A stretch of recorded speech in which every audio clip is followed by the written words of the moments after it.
However, he was unaware and could not have possibly envisioned that the individual at the helm was not a lawbreaker at all.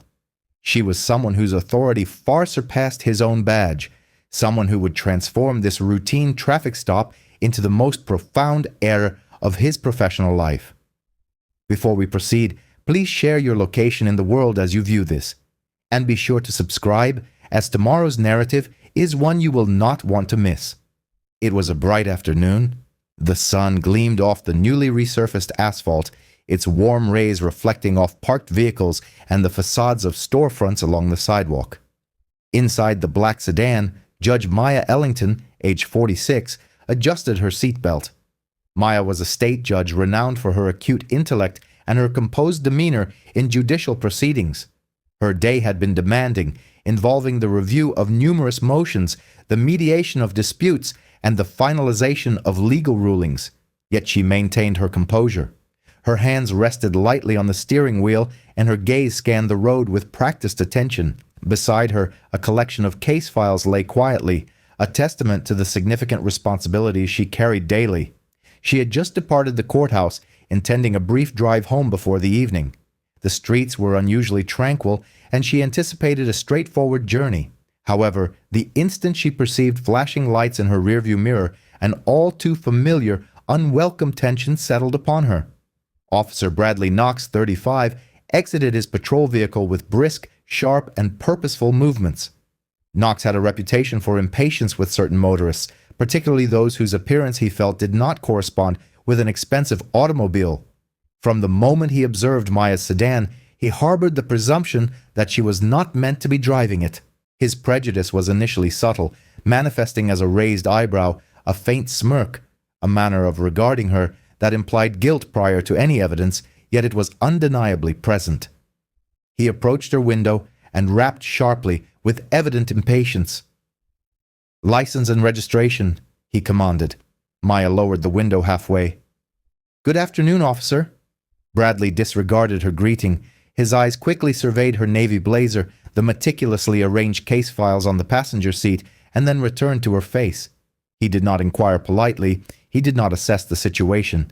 His entire posture conveyed presumption, a belief that she needed to validate herself rather than the reverse.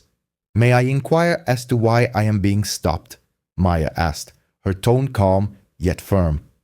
"You crossed the center line back there," Bradley stated, his voice curt. Maya knew she had not done so, and he likely understood this as well. Nevertheless, he held her identification roughly as he returned to his cruiser. The bias was palpable. He was not stopping her due to her driving. He was stopping her because he believed she did not belong in that car, in that neighborhood, on that road. Through the window, Maya observed his stance, upright, chest out, movements confident but impatient. He entered her information into his dashboard computer with excessive force, clearly attempting to validate his preconceived notions about her. When he reappeared, Bradley held her ID loosely between his fingers, making no move to return it. "You work? Where exactly?" he asked, a hint of disbelief creeping into his voice. "I am a state judge," Maya replied evenly. His laugh was short and incredulous. "Really? You don't look like someone who drives a car like this." Maya's expression remained unchanged. She could sense his compulsion to assert dominance, his bias creating a conflict before any offense had occurred.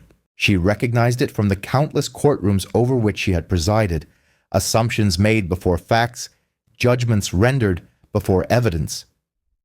Bradley motioned toward the sidewalk. "Step out of the vehicle for me." Maya complied slowly and deliberately, aware that any sudden movement could unnecessarily escalate the situation. She exited the car, her arms relaxed, and positioned herself a few feet away. He circled her sedan, a flashlight in his hand, employing it more for intimidation than for genuine inspection. Every gesture, every glance was a minor assertion of power rooted in the presumption that she was out of place, in this position, in this car, at this moment. "Are you certain this vehicle is yours?" Bradley inquired again, skepticism dripping from his voice. "Yes," Maya responded steadily. Bradley's prejudice was now apparent. The assumption that a woman of color in an expensive car must be deceptive, must be concealing something, must be engaged in illicit activity. Maya recognized it instantly, having encountered similar patterns in court and in life. Yet she remained silent. She understood something he did not. He had stopped the wrong individual. He did not yet realize it, but the law, authority, and truth were about to dismantle his presumptions. Standing there beneath the warm afternoon sun on the deserted suburban road, with the officer's flashing lights reflecting off her vehicle, Maya Ellington remained composed. She was prepared, patient, and in control, all qualities that would soon transform this encounter into a cautionary tale for the very officer who assumed he could intimidate her. And at that moment, Officer Bradley Knox had no inkling that this routine traffic stop would be remembered long after its conclusion. Not for the car, nor for the alleged infraction, but for the profound lesson he was about to learn the hard way. The sun hung high, golden and unforgiving, casting sharp shadows across Route 19. Judge Maya Ellington stood beside her sleek black sedan, files neatly arranged on the passenger seat, her posture calm and measured. Officer Bradley Knox circled the vehicle with a slow, deliberate gait, flashlight in hand, not searching for evidence but asserting dominance. Every step he took radiated suspicion, not protocol. "Are you truly a judge?" he asked again, his voice tinged with disbelief. His gaze flickered from her face to the car, then back to her, attempting to reconcile what he clearly perceived as a mismatch. "That doesn't exactly look like the courthouse kind of ride," he implied. Maya's expression remained unwavering. "Yes, I am," she stated evenly, her voice steady. "And yes, the car is mine." He huffed, annoyed, his pride pricked by something he couldn't quite articulate. Bradley's bias was evident. She was a woman, black, self-assured, driving a luxury car in a neighborhood he assumed she didn't belong in. Every instinct urged him to exert control, to make her feel subordinate to his authority. But Maya did not flinch. "Step closer to the cruiser," he demanded, gesturing vaguely. "We need to have a little chat." Maya took a step, but paused, holding her ground. "Officer, I have already provided my identification. What precisely is the reason for this stop?" He leaned in slightly, lowering his voice but not his condescension. "You were weaving. Not a major issue yet, but it's suspicious." She tilted her head. "I was driving straight. Perhaps you should check your rearview mirror." Bradley paused, his pride preventing him from admitting any error. Instead, he scribbled something on his ticket pad, muttering, "You people always think you're above the rules." His words were sharp, cutting, imbued with a prejudice that required no substantiation. He presumed guilt without basis. Maya's composure remained unshakable. She had presided over cases involving false accusations, prejudice, and misconduct. She knew how to respond, not with anger, not with panic, but with the quiet power derived from a deeper understanding of authority than most officers ever possessed. "You are making assumptions," she stated, her voice low but firm. "Driving a car I own does not make me suspicious, and being a judge does not exempt me from traffic laws. However, it does mean I expect the law to be applied fairly, which thus far it has not." Bradley's eyes narrowed. "You don't get to lecture me." "I'm not lecturing," Maya replied. "I'm reminding you of your duty." He circled her again, his flashlight swinging slightly, a subtle display of force. Then he paused at the driver's side door, shining the light into the interior. "Do you have anything in here I should be aware of? Drugs? Weapons?" "Nothing illegal," Maya stated calmly. "And you have no probable cause to search my vehicle." Bradley's jaw tightened. The bias was now compounded by frustration, the kind that arises when a person's authority is challenged by someone they have underestimated. He took a step closer. "Step out of the car now." Maya complied, deliberate and steady, keeping her hands visible. Every movement was controlled, measured, each gesture designed to project calm authority while maintaining a high level of tension. Bradley's prejudice was pushing him toward escalation, but Maya's composure created a subtle, invisible barrier he could not breach. "You know," she said softly, You're making a mistake. The way you're handling this stop is unusual, and I would advise caution." Bradley laughed, a nervous edge now apparent. "Advice from a driver? I think I can handle it." Maya did not respond. She did not need to. She knew something he did not yet grasp. The power dynamics were about to shift, and it would happen rapidly. Every step he took, every flicker of condescension, only served to heighten the tension like a taut wire on the verge of snapping. Nearby, a few pedestrians glanced at the flashing patrol car and the black sedan. Some slowed their pace, curious, sensing the friction but unaware of the underlying stakes. Bradley barely noticed. He was fixated on his assumption, convinced of his correctness because he had always believed he could control such situations. Minutes stretched on. Sweat began to bead on Bradley's temples, though he ignored it. Maya, standing coolly in the afternoon sun, observed every detail. She noted his impatience, the bias in his every movement, the way he underestimated her authority, and she waited patiently, confidently. Each second amplified the tension, making the impending revelation inevitable. Finally, Bradley reached for the driver's door handle, intending to search, perhaps to find confirmation of his prejudice. Maya tilted her head, her hands relaxed, and said simply, "Before you do that, Officer Knox, I suggest you look at my identification again, slowly and carefully." He froze. Her words, calm and authoritative, pierced the bubble of assumed control he had constructed. For the first time, uncertainty flickered in his eyes. The afternoon sun glinted off her ID as he finally read the title, State Judge Maya Ellington. His mouth opened, then closed. A stammer escaped him, the first crack in his ego. Maya did not move. She remained perfectly composed, allowing the weight of her authority and the law to fill the silence. Bradley's bias, impatience, and assumptions had led him directly into a confrontation he no longer controlled, and it was about to cost him dearly. Standing beside her car, bathed in the afternoon light, Maya Ellington was calm, poised, and in complete command, and for Bradley Knox, the next few minutes would represent a lesson he would never forget. Judge Maya Ellington stood beside her black sedan, the afternoon sun reflecting off its polished hood, accentuating the calm control she exuded. Officer Bradley Knox lingered a few feet away, flashlight in hand, jaw tight, and posture rigid. For the past several minutes, he had attempted to assert his authority by questioning her, gesturing, and trying to intimidate. But her calm and composed demeanor had begun to erode the confidence he typically relied upon. "Are you truly a judge?" he asked again, disbelief coloring his tone. His eyes darted from her face to the car and back to her, struggling to process what he perceived as an anomaly. "Yes," Maya replied evenly. Her voice carried the gravitas of someone accustomed to authority, someone whose calm could unsettle even the most self-assured individual. "And while I understand mistakes happen, I also understand the law. Your actions just now, stopping me without cause, threatening an unlawful search, are serious violations." Bradley opened his mouth, then closed it, searching for a defense. His pride, already wounded by her composure, made it difficult to speak. I was just doing my job," he stammered.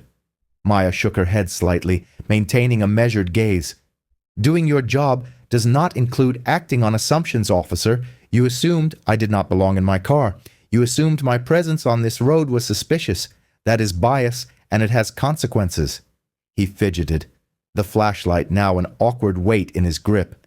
His attempts at authority felt flimsy, a thin veneer against the reality standing before him. The prejudice he had relied upon to manage the stop was now his undoing. Every second of hesitation, every misjudged glance in her direction amplified the tension. Maya lifted her ID from the dashboard, extending it calmly toward him. The afternoon sunlight gleamed off the badge, the crisp letters clearly spelling out her title, State Judge Maya Ellington. Bradley froze, his eyes widening, the weight of realization hitting him like a physical blow. He had stopped a judge, a woman who held authority over his actions, someone who could challenge his conduct and immediately expose his misconduct. You're a judge, he repeated, his voice faltering. Yes, she said, calm but firm. And because of that, your assumptions and behavior during this stop are now a matter of record. Your bias almost escalated a situation unnecessarily, and I suggest you reflect on how authority should be applied fairly to everyone, not just those who look the way you expect them to.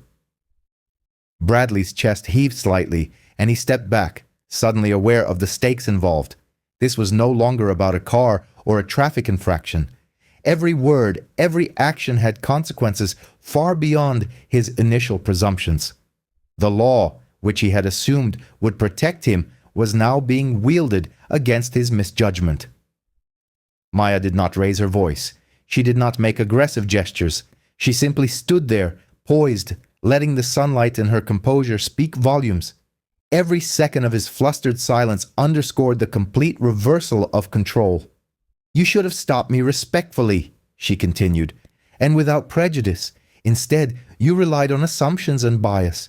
That behavior will be reported, and it will be reviewed. He swallowed hard. The officer, who had approached this stop with certainty and arrogance, was now left fumbling, realizing he had miscalculated completely. The balance of power had shifted, and the lesson was unmistakable. Authority misused can be corrected, and prejudice has consequences. For a moment, neither spoke. Birds chirped from the nearby trees.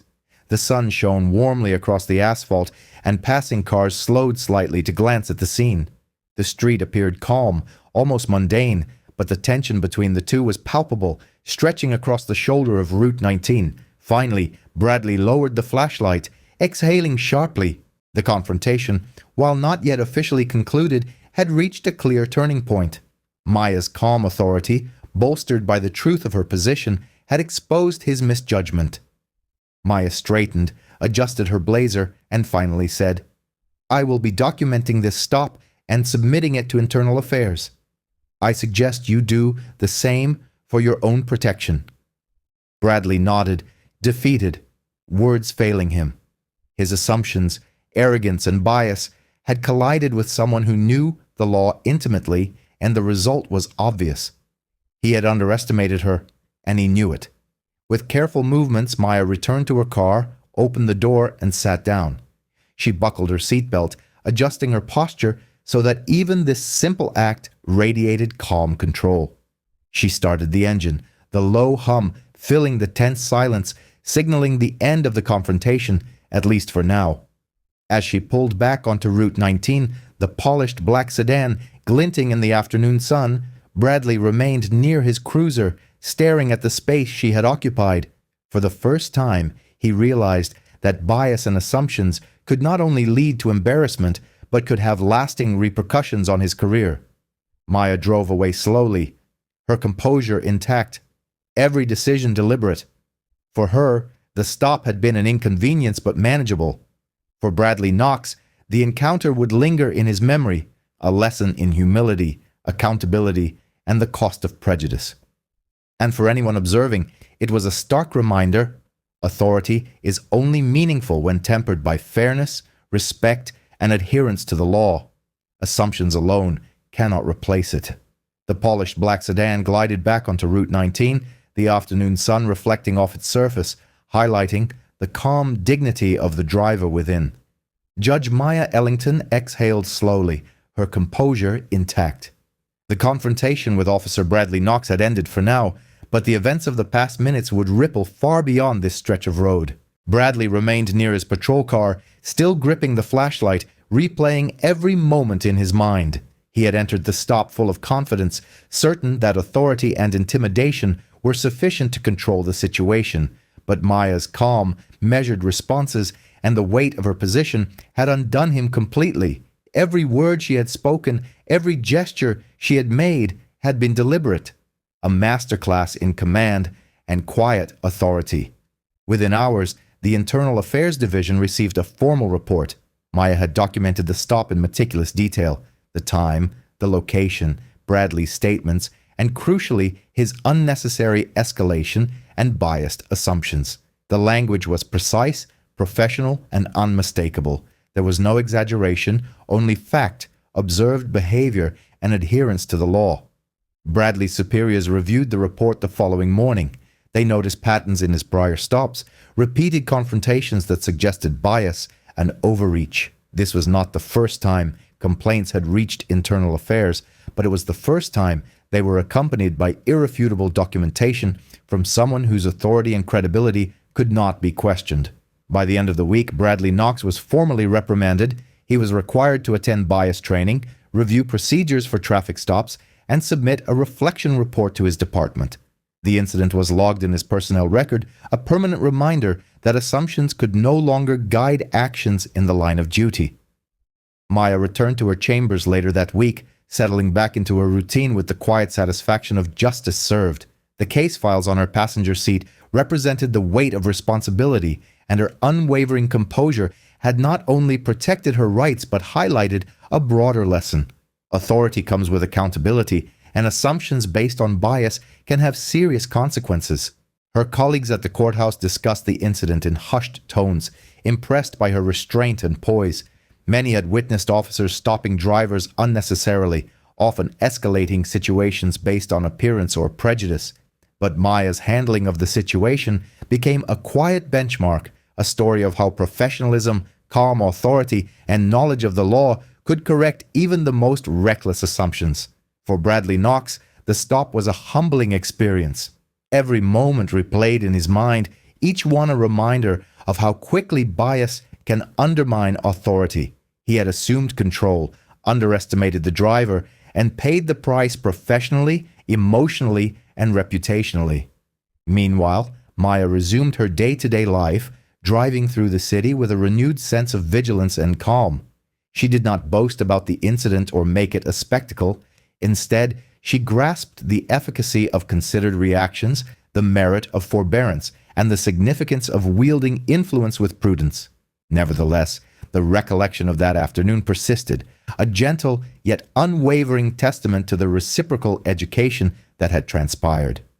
One individual had confronted the repercussions of prejudice and the abuse of control. The other had exemplified how composed, well-informed leadership could transform a precarious scenario into an instructive moment of responsibility. Maya brought her car to a halt before her residence, the daylight still strong, painting elongated amber streaks across the pavement. She exited the vehicle, adjusted her jacket, and proceeded towards her entryway with the serene self-assurance of one who had not merely navigated a conflict but had done so with grace and precision. For any observer or listener of this account, it offers a valuable takeaway. Presumptions can prove hazardous. Influence inherently entails obligation, and legal frameworks safeguard those who comprehend and apply them judiciously. Should you concur that every individual ought to bear the weight of their deeds, offer your thoughts by typing "Accountability Matters" in the comments section. Furthermore, remember to subscribe, as our subsequent narrative will reveal how a single erroneous supposition can irrevocably alter a person's existence.